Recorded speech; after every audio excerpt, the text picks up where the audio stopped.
Bonjour chers traders et bienvenue dans cette nouvelle vidéo YouTube, j'espère que vous allez bien.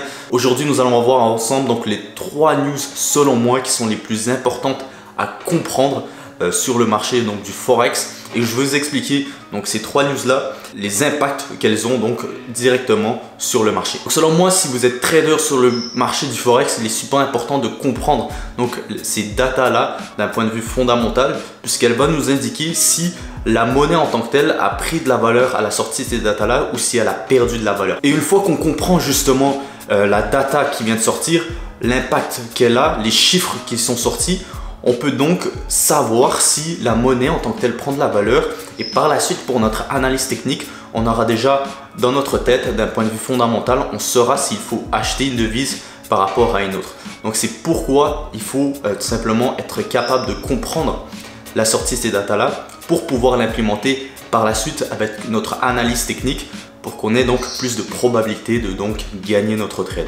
Donc je viens tout récemment de sortir l'un de mes plus gros projets que j'avais en tête déjà depuis plusieurs mois. Ça fait déjà des semaines que j'avais travaillé dessus et il est enfin donc accessible au public. Vous allez voir, c'est simplement mon site internet où vous allez retrouver tous mes services, donc des services gratuits, des services payants. En fait, j'ai mis énormément d'heures, j'ai travaillé avec des professionnels pour vraiment rendre ça carré. Donc ça sera le premier lien en description, n'hésitez pas à aller checker ça, à me donner votre avis en commentaire, ça me ferait super plaisir. Et si jamais vous avez des questions par rapport à quoi que ce soit, par rapport à ce site là, n'hésitez pas aussi à me contacter donc sur Instagram, il s'affichera juste ici. Si tu es nouveau aussi sur la chaîne, n'oublie pas de t'abonner à ma chaîne YouTube. On est bientôt aux 1000 abonnés, c'est un gros objectif aussi pour moi durant cette année 2023. Donc n'hésite pas à contribuer à cet objectif, ça me fait super plaisir.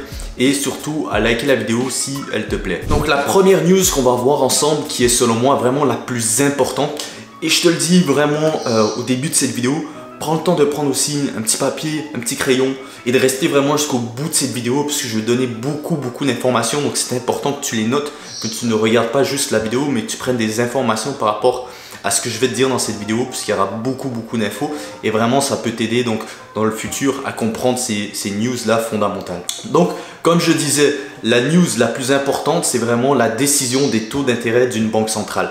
Et quand on parle de décision des taux d'intérêt d'une banque centrale, il y a 3 options qui s'offrent à nous. Il y a 3 choses que la banque centrale peut faire.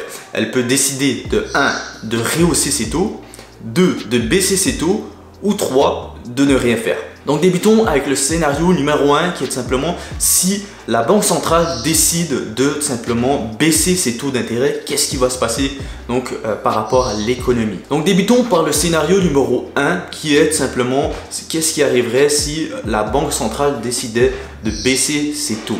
Alors c'est super simple, si la banque centrale décide de baisser ses taux, qu'est-ce qu'elle veut faire concrètement? C'est qu'elle veut stimuler l'économie. Donc pour nous par exemple les particuliers, c'est une période où on va avoir tendance à plus dépenser. Pourquoi? Parce que pour emprunter par exemple de l'argent à la banque, ça va être plus simple en tant que tel, puisque les taux sont plus bas. Donc les gens vont un peu plus dépenser en tant que tel. Donc c'est vraiment une question de stimulation de l'économie, c'est pour que les gens dépensent. Si jamais la banque décide de faire ça, il y a un point négatif, c'est que ça va stimuler donc l'inflation. Donc maintenant, qu'est-ce qui se passe concrètement quand la banque centrale décide de rehausser ses taux? Ben là, ça va être le scénario contraire. Donc concrètement, lorsque la banque centrale décide de rehausser les taux, c'est pour freiner l'économie. Lorsque les taux donc vont augmenter, lorsque la banque décide de réaugmenter les taux, emprunter de l'argent à la banque va être beaucoup plus compliqué. Donc les gens vont avoir tendance à dépenser moins, à moins investir. Donc l'économie, c'est pas vraiment la meilleure période pour par exemple les entreprises ou peu importe, puisque les gens ont tendance à moins dépenser. Le coût de la vie est cher. Et justement, si les banques ont décidé de rehausser ces taux, c'est parce que l'inflation a atteint un niveau où il faut tout simplement la baisser. Donc là, c'est comme vous le savez, depuis le Covid, les grandes banques centrales ont tendance depuis plusieurs mois déjà à réaugmenter ces taux-là, puisque l'inflation a atteint un summum où il faut tout simplement baisser cette inflation-là. Et donc les gens dépensent moins et il est donc plus dur d'emprunter de l'argent donc à la banque. Une chose aussi à comprendre par rapport au marché financier, c'est que quand une banque centrale décide de réaugmenter ses taux, la plupart du temps, la monnaie en tant que telle va prendre de la valeur. Donc prenons un exemple super simple, Si par exemple la Fed, qui est donc la banque centrale américaine, a le choix de soit rehausser ses taux de 25 points ou de 50 points et qu'au final elle décide de les réaugmenter de 50 points, l'impact que ça va avoir directement sur le marché financier, c'est que le dollar va prendre de la valeur. Et souvent une question qu'on me pose, c'est quand une monnaie prend de la valeur, c'est quoi l'impact qu'il y a aussi sur les indices boursiers? Donc prenons encore une fois le même exemple avec l'économie américaine. Si le dollar prend de la valeur, les indices boursiers américains, donc le Nasdaq, le Dow Jones, le S&P 500 vont avoir tendance à chuter. Et c'est la même chose pour gold. Gold, c'est par rapport au dollar américain. Donc si le dollar prend de la valeur, gold va chuter. Donc ça c'est super important aussi à comprendre. C'est la même chose pour l'euro et les indices boursiers européens. Lorsque l'euro donc prend de la valeur, les indices boursiers européens vont donc avoir tendance à chuter. Donc voilà. Donc lorsque les banques centrales décident de ne rien faire concrètement, ça veut tout simplement dire pour eux que pour le moment l'économie se porte bien et qu'ils n'ont pas besoin d'apporter de modifications, donc de réaugmenter leur taux ou de baisser leur taux. L'inflation n'est pas trop forte.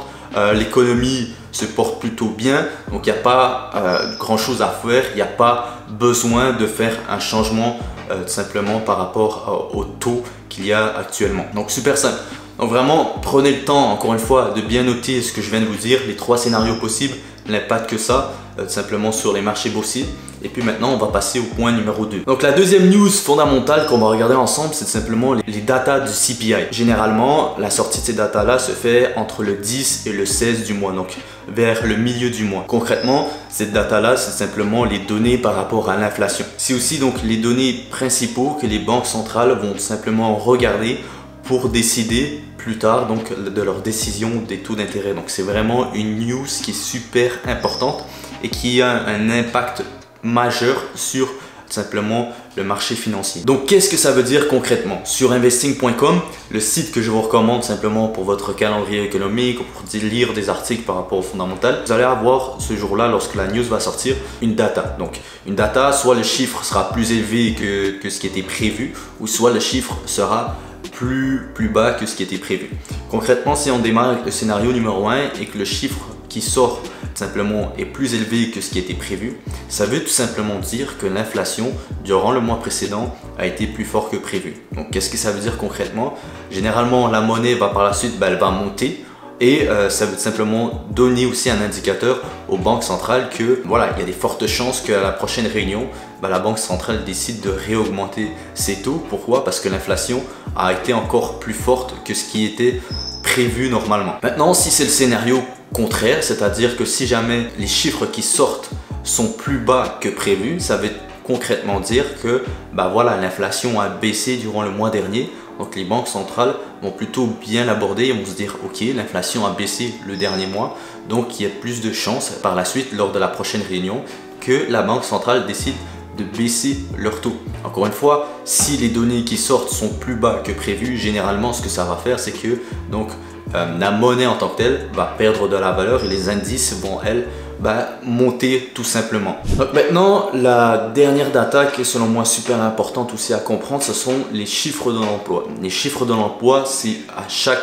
premier vendredi du mois. Donc concrètement, durant cette journée-là du vendredi, on va voir concrètement les chiffres sur le taux de chômage et aussi le NFP. Le NFP, tout simplement, c'est le nombre d'emplois créés hors secteur agricole. Donc encore une fois, ces deux datas-là sont super importantes et ont un impact direct sur le marché. Donc il est important de comprendre la sortie, donc les chiffres de ces datas-là. Donc concrètement, prenons encore une fois l'exemple, avec le taux de chômage, il prévoit donc un taux de chômage à 3,5%. Donc concrètement, ça veut dire que 3,5% de la population d'une nation est au chômage actuellement durant le mois passé. Si jamais à la sortie de cette data-là, les chiffres sont supérieurs à 3,5%, donc disons qu'ils sont à 3,6% à la sortie de ces data-là, qu'est-ce que ça veut dire concrètement? Ça veut tout simplement dire qu'il y a plus de monde qui sont au chômage que prévu. Donc concrètement, qu'est-ce que ça va faire? Ça va baisser tout simplement la valeur de la monnaie en tant que telle. Donc les indices, ils montent. Donc maintenant pour les NFP, c'est encore une fois la même chose. Ils vont prévoir un certain nombre d'emplois qui devaient être créés durant le mois dernier. Donc généralement, c'est des centaines de milliers. Donc prenons l'exemple, je tiens un exemple comme ça, que durant le mois de février, il devait être prévu qu'il y ait 200 000 nouveaux emplois qui sont créés. Si à la sortie de cette data-là, il y a plus d'emplois qui ont été créés, ça va baisser la valeur de la monnaie. Pourquoi? Parce que concrètement, ça veut dire que plus de gens ont dû se trouver un travail, donc il y avait plus de chômage. Justement, c'est pour ça que les deux sortent en même temps. Ça veut concrètement dire que durant le mois passé, l'économie s'est portée un peu moins bien. Donc c'est pour ça que la monnaie en tant que telle va baisser de valeur. Donc voilà, j'espère que vous avez apprécié cette vidéo. Vous avez appris donc beaucoup de choses par rapport à ces trois datas là fondamentales. J'espère que vous allez pouvoir par la suite donc implémenter cette compréhension fondamentale avec simplement votre compréhension technique. Donc pour justement augmenter vos probabilités de pouvoir gagner un trade. Puisque certains traders débutants ne comprennent pas forcément tout ce qui se passe par rapport à l'économie. Il y a certaines datas qui sont super importantes, qui amènent beaucoup de volatilité sur les marchés. Et souvent, les nouveaux traders ne comprennent pas ce qui se passe concrètement.